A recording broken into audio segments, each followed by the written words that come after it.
amin kung nanalita. Therefore, if anyone is in Christ, there is a new creation. All things have passed away. Look, new things have come. Bendito again managparabot na Diyos. Yaman kami, for you have made us new in your presence. Thank you for the renewed strength, the renewed joy, the renewed hope. Papakain mo ako Diyos every time we worship you. Just want to say thank you. Yaman kami hapo, tanabyan kami na tangal daw. And today we just want to worship you, praise you, and thank you. Lokatama po din puso tunggal may sa ala kami as we listen to your words today. Isuro na kami, tulungan na kami, pagngalan na kami. Tulungan na kami hapo, tatlo, pakumbaba kami, isang wana ulit at tangal daw. We bless the preaching of your words, bless your people, O Lord. The glory para lang amin kingdom. In Jesus' name we pray. Amen.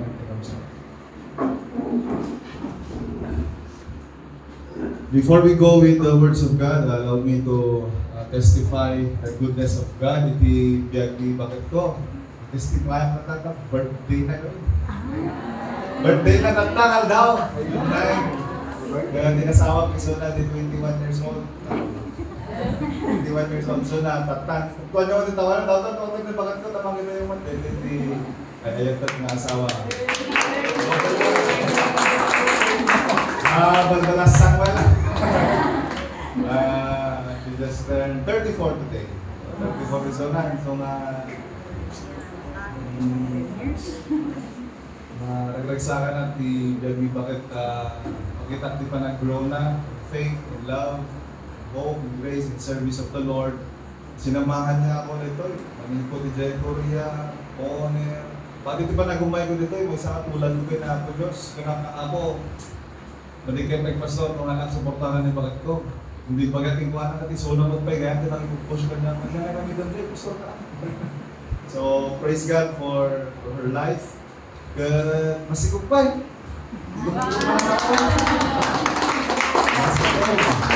Masikog, bagang tangamin mo si Kati next.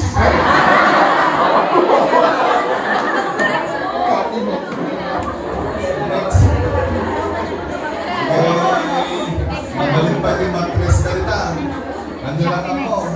Yung mo lang ang sermon, tinatakatawan ka year of the harvest. Diba? Awan, di ba ng harvest? So, ano lang yung masikog dito.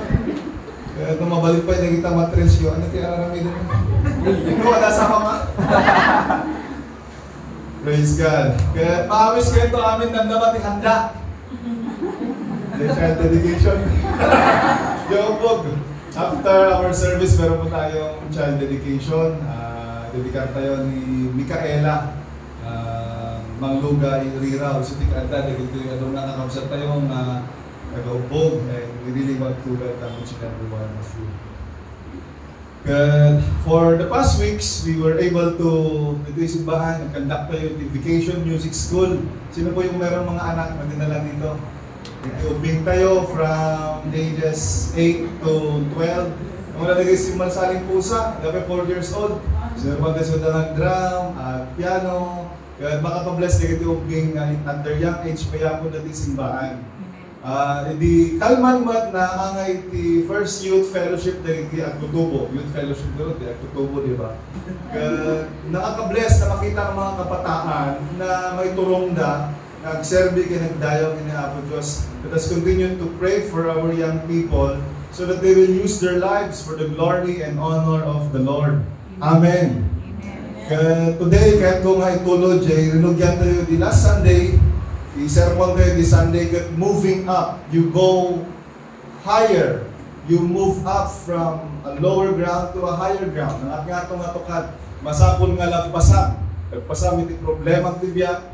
Masapol nga you move higher from your personal issues in life. You move higher even from the people who are persecuting you.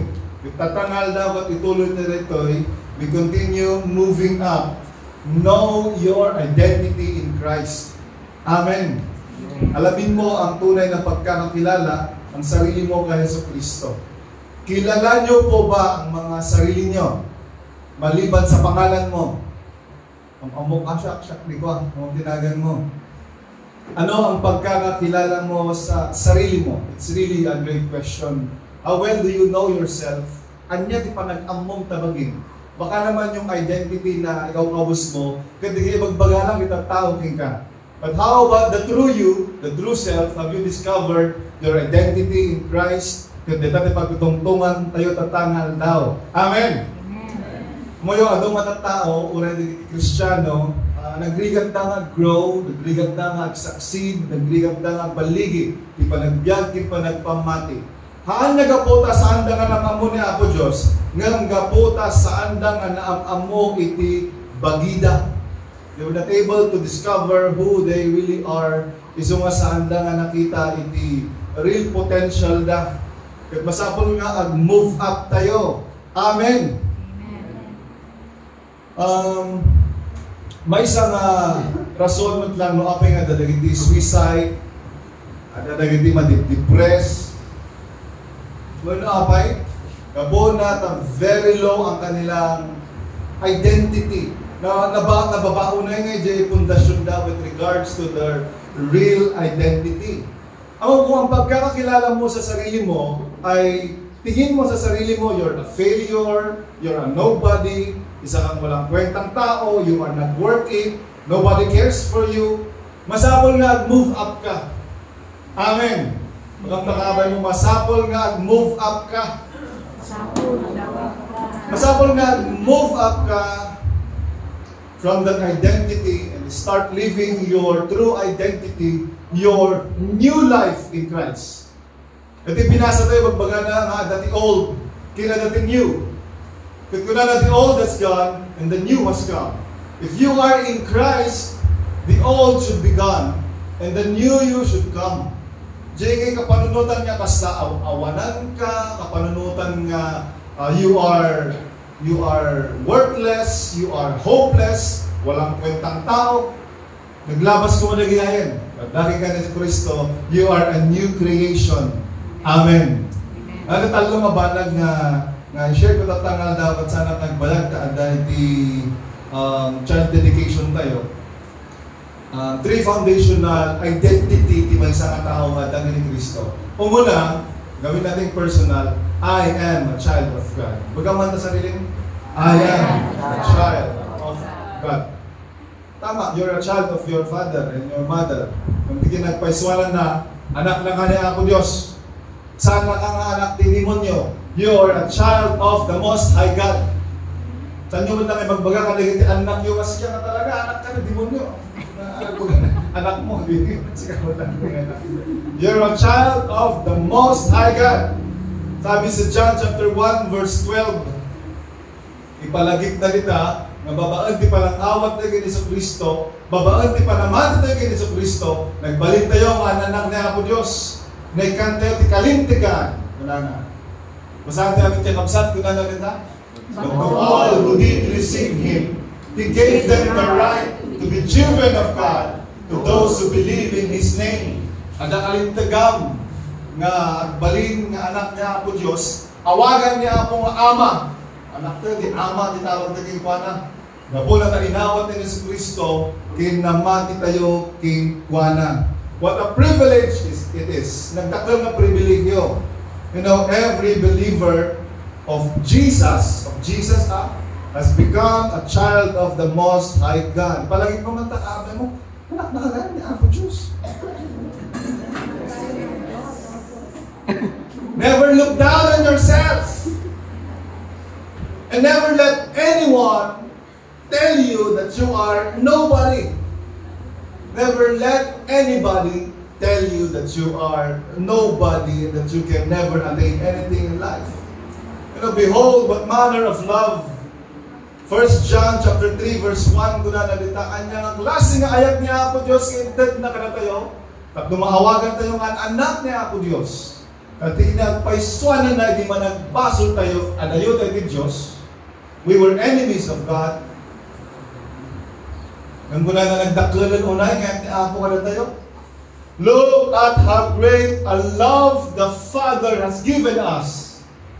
Apay, that we should be called God's children. Amen. Number one nga identity tayo ni Kristo, magtatayo king kuana, katagbalin tayo nga anak ni Apo Diyos.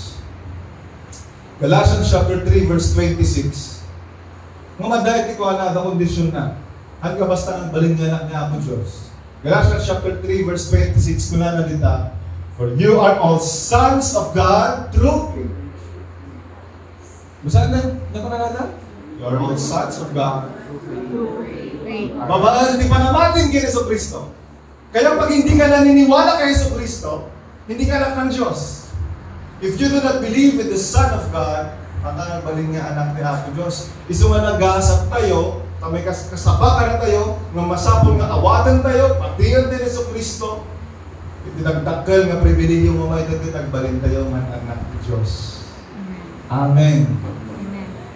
Amin nga tao pinaraswa ti Diyos, kanayin yung baga ni Daddy dito. Yung mahal nga amin nga tao, anak ti Diyos. Palayaw man tangalan mo ng anak ti Diyos. Mahal nga amin nga tao. Pati anak lang ti Diyos, dagay mamati ka ni Yesu Kristo. So ano saan ka nga mamati ka ni Yesu Kristo, ay panapanunod ka na. Anak ka nga anak ti Diyos. Galatians chapter 3 verse 29. Saan ko yun? Tiganas na. And if you are Christ, then you are Abraham's seed, heirs according to the promise. Galatians chapter 4 verse 7. So you are no longer a slave, but a son. And if a son, then an heir through God. Ano nga buok na din? Tagapagmana. Oh, tagapagmana. Tilo ka na, dumalo ka na tagapagmana. Adatawid mo. Adatawid mo. Bakang kakabay mo, adagayang tawid mo. Matawid tayo. Bible study nila being God has prepared an inheritance for us, reserved in heaven. Kadagiti amin na namati kay Yesu Kristo. You know, if you're a child of God, you have the right of inheritance. Diba? Yung mga anak sila ang may right. Kahit ayaw ng tatay, may right sila. You have the right of inheritance. You have access to God. You can claim all the blessings that is due to you because you are a son of God. Dati pa lang umuna nga identity ni Yesu Kristo, pukawan na nga jay low self-esteem. Pukawan na jay agpanag self-pity tayo. Iragpat na ka nga dagos. It will move you up from jay kapanunutan, the pananaw that you are a nobody, to a perspective that you are a child of God. Ako mo kas anong mai isilsil dito di panunod ka karon dito tayo kutubo anak na kanina hapon Diyos. Sama mo ka na kayo ba? Personally, may ito yung magpapatid ko ipakinakon ko. No, the problema, ada the obstacle, ada the rigan, ada the challenge. I always remind myself, I can do all things through Christ who gives me strength. Abay, because I am a child of God. Amen. Iliglig na kamot lang dito, tapos ang nagbasol. Mom, no, palpalagin mo nga anak na kanina ako Diyos, you are a child of God. Hindi mo kailangan mabuhay sa kadiliman, hindi mo kailangan mabuhay sa kasamaan, dahil anak ka ng Diyos, dapat mamuhay ka, maglakad ka sa liwanag. Amen. Maganda kamay mo, magnakati lawag. Or run out. Nakatilawag. Hindi mo kailangang mamuhay sa kadiliman at kasamaan, mga kapatid, kasi mga anak tayo ng Diyos. Do not let the devil steal your true identity in Christ and make you believe that you are a failure and make you believe that you are insignificant, hopeless, etc., etc. Rebuke the devil and declare to him, I am a child of the Most High God. Amen. I-remind mo yun na. I-remind mo man lang itibagin na anak na ka ni Apo Diyos kapokin ni Yesu Kristo. Hindi to arrogance. It is just knowing who you are. It is just knowing your stand. It is just knowing your real identity in Christ. Amen. So yung tibalagsakan nga anak ka ni Apo Diyos na. May katuwa kang identity tayo, I am forgiven. Napakawan ako. Bagang takaban mo, napakawan ka. Ang utang mo, masabi ko. I am forgiven. Ephesians chapter 1 verse 7. Kuna natin ita. Masabi namin kakabsat. In Him we have redemption through His blood, the forgiveness of our trespasses, according to the riches of His grace, not according to your good works, not according to your own righteousness, but according to the riches of God's grace. Parabor niya Apo Diyos, nung apay nga may salakan ka. Parabor niya Apo Diyos, nung apay nga napakawan tayo. Amen! You know, one of the greatest lies that Satan will try to make you believe that dito, hindi ka pa forgiven. Manuhan ka pa nga talaga nga napakawan. Nga masapol nga, ag-suffer ka, at mapakawan ka. Nga masapol nga namin ng dito, at mapakawan ka. Yung palagi dito, binasa tayo pasan niya po Jesus. Binayadan na, redemption through His blood. At pinakawan na na tayo. Palakpakan naman na Apo Diyos. Bagay ako. Acts chapter 10, verse 43, ito na nalita.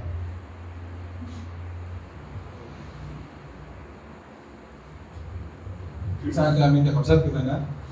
All the prophets testify about Him, that through His name, everyone who believes in Him will receive forgiveness of sins. Will receive forgiveness. Ganyan. May bagbaga hindi, ura hindi pa lang, hindi propeta, ikas kasabada, ikas testify na, nababangal ginagay ni Yesu Kristo, ang amin yung mamatingin ko na, they will receive forgiveness of their sins. Maawag na, di manakawan, di ba, sunda. Namaguman takala mo, pinawad mo ba, di panakapakawan mo. Receive ko na Ibig sabihin, binibigay na sa'yo yan, yung pagpapatawad ni Lord. Pero baka hanggang ngayon, hindi mo pa na-embrace. Hindi mo pa talaga napagbiyagan ako ng napakawan ako. Hallelujah. Kabuti na rabin ni Yesu Kristo that the things that we have done, not because of our own righteousness and goodness, yung kabuti na rabin ni Yesu Kristo kaya tayo. Wala na yung kanta na, I'm forgiven because you were forsaken. I am accepted because you were condemned. Na-forsake na po Isus, tapno mapakawan tayo. Na-condemn Isus na tapno mabendisyonan tayo. Isus maanyan yung nagragsak, nagganas ni punto nga Kristiyano. Amen! Amen! You know, among nga napakawan ka, it gives you freedom. It gives you joy. Ano di Kristiyano nga nagdagsan? Nadagsan di pa nag-Kristiyano basta feeling na sana pala napakawan. Talya ko man takakabang mo nung nadagsan. Nadagsan yung nakayalito. Kaya mga mga tao na parang ang bigat ng loob nila, ang bigat ng panagbiagda. Among no, feeling mo, you're not forgiven. Nadagsan talaga, ang bigat ng buhay. Pati nga sa bahay, pag nag-aaway kayong mag-asawa, no, awan din nagpinakawan, ay sus, pati pa nagdadagsan. Pati pa nag-rigap tinawakan, nagdadagsan. Libaw. Although pa nagpatirep, kasi lang mo, hindi ka dumagsan niya. When there is unforgiveness, there is heaviness. No, dati unforgiveness, dati heaviness king ka. Isa mo yung cover niya, Apo Diyos ka na dati pa nakapakawan. Ibagang nakaban mo, you are forgiven. You are forgiven. Nagbasbasa lang po, pastor, na nagibasa ko. 1 John chapter 1, verse 9.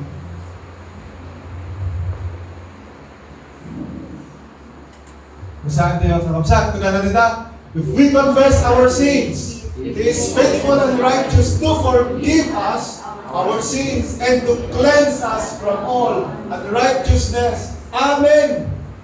I-confess mo. Masapag kami na i-confess mo. We confess our sins. God is faithful. He is really faithful. Pakawalan na ka ni Apo Diyos. Dalusan na ka ni Apo Diyos. Amen. You know, mahirap mag-grow sa Christian life natin hanggang hindi mo i-embrace itong katotohanan na ito. Laging mo ito lang na mararamdaman nga na makon-condemn ka.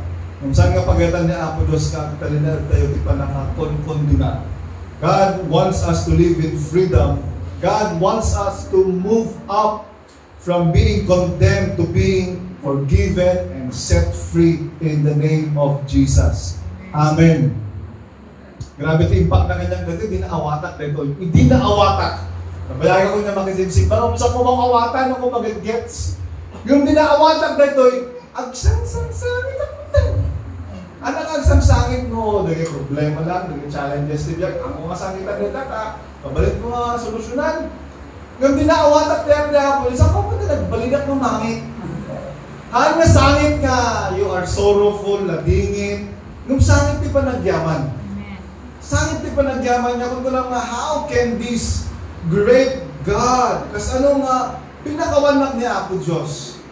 In spite and despite of my weaknesses, my sins, hindi kinarugit ko, kas ano nga, pakawanak.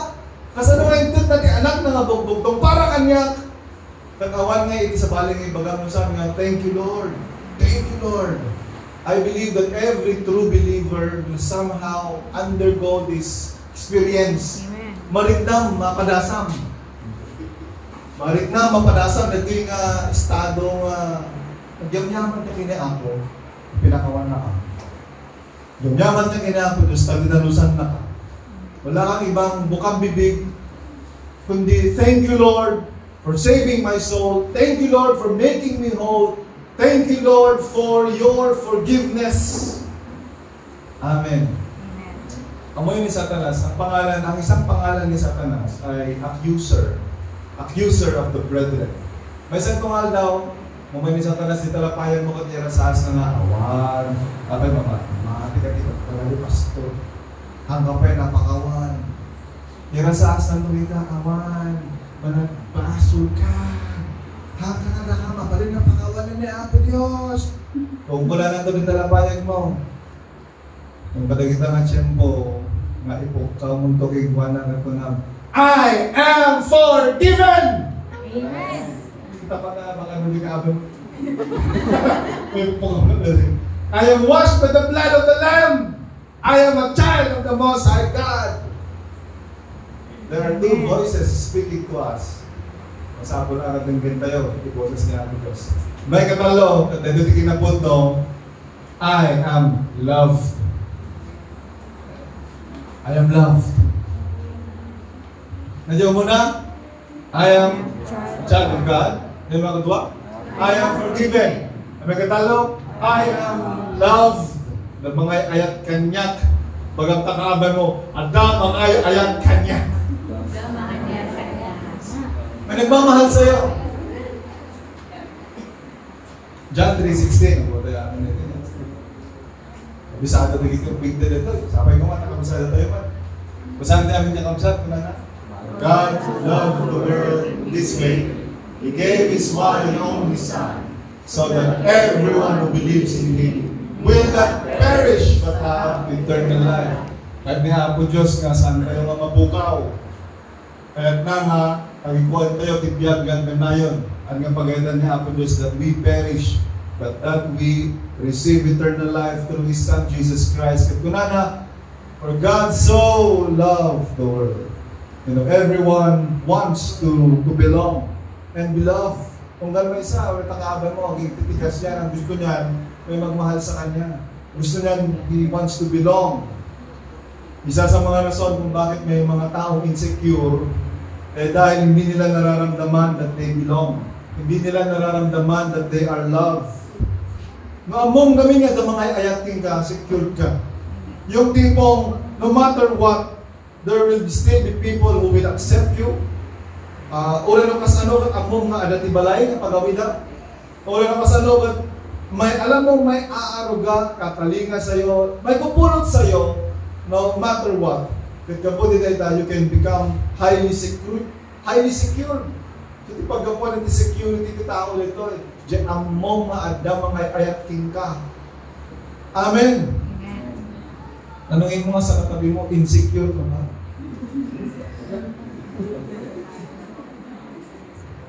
Insecurity rise from this, yung feeling mo walang nagmamahal sa'yo. Kung sa tingin mo, walang nagmamahal sa'yo, pag ikitatangag sapan, nagkakamali ka kapatid. At ang mga ayating ka, may nagmamahal sa'yo, higit pa sa pagkakaakala mo. Pagkitapik man takabay magkano, may nagmamahal sa'yo.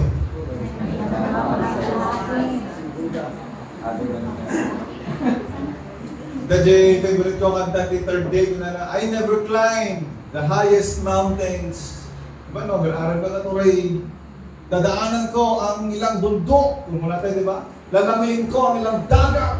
Oo na yan. Pero sabi ng kanta, I never climbed the highest mountain, but I walked the hills of Calvary. I never swam the deepest ocean, but I walked the raging sea just to be with you. Nandiyan kanta, just to be with you. I walked the hills of Calvary. At nulang makagwaksi ka, I'll do anything. There's no price I would not pay because I love you so much. Isaiah chapter 53 verse 4, ipakita na dyan price, wano dyan sakripisyo kay narami ni Jesucristo. Tapos ipakita na, ayan na tayo. Gana na dita, He Himself bore our sicknesses, and He carried our pains. But we in turn regarded Him stricken, struck down by God, and afflicted. By His stripes we are healed. Amen. Dinagkat na dagiti curses tayo, carried our pains, carried our sicknesses. You know, because of Christ's love for us, He took the crown of thorns, the mockery and blasphemy, the insults, the lashes. He carried the heavy cross, nga sikagin siya kumain imang bagkat. He took the nails, nga di ta imam kumakit, imak di pakailan sana. But Romans chapter 5 verse 8 kunana, God demonstrated His love towards us, that while we were still sinners, Christ died for us. Anong klaseng pagmamahal yan? I strongly believe that the heart of genuine conversion, kat intol maamiris mo, intol maawatam, di nagdakkel nga ayat ni Apo Diyos king ka. Walang tangaran mo, dakkel ayat ni Apo king ka.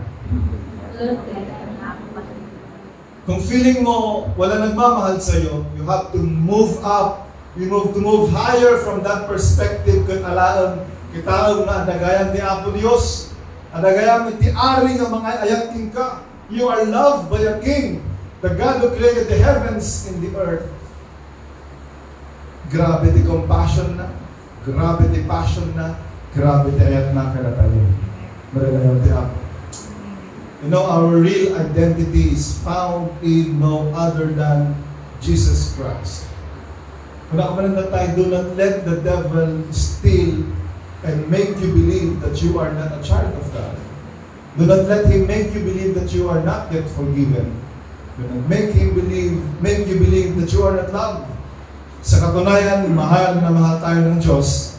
Pinatawad na niya tayo dahil kay Kristo at tinawag na tayong kanyang mga anak. Kapag natumakdal namin ito.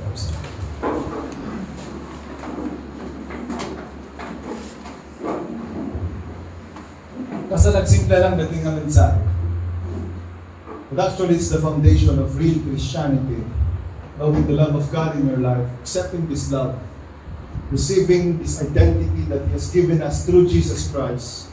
Kung nagbalinday kayo ng anak na Apo Diyos, pinakawan na tayo, babalintara na, He has accepted us, He has loved us, no matter what.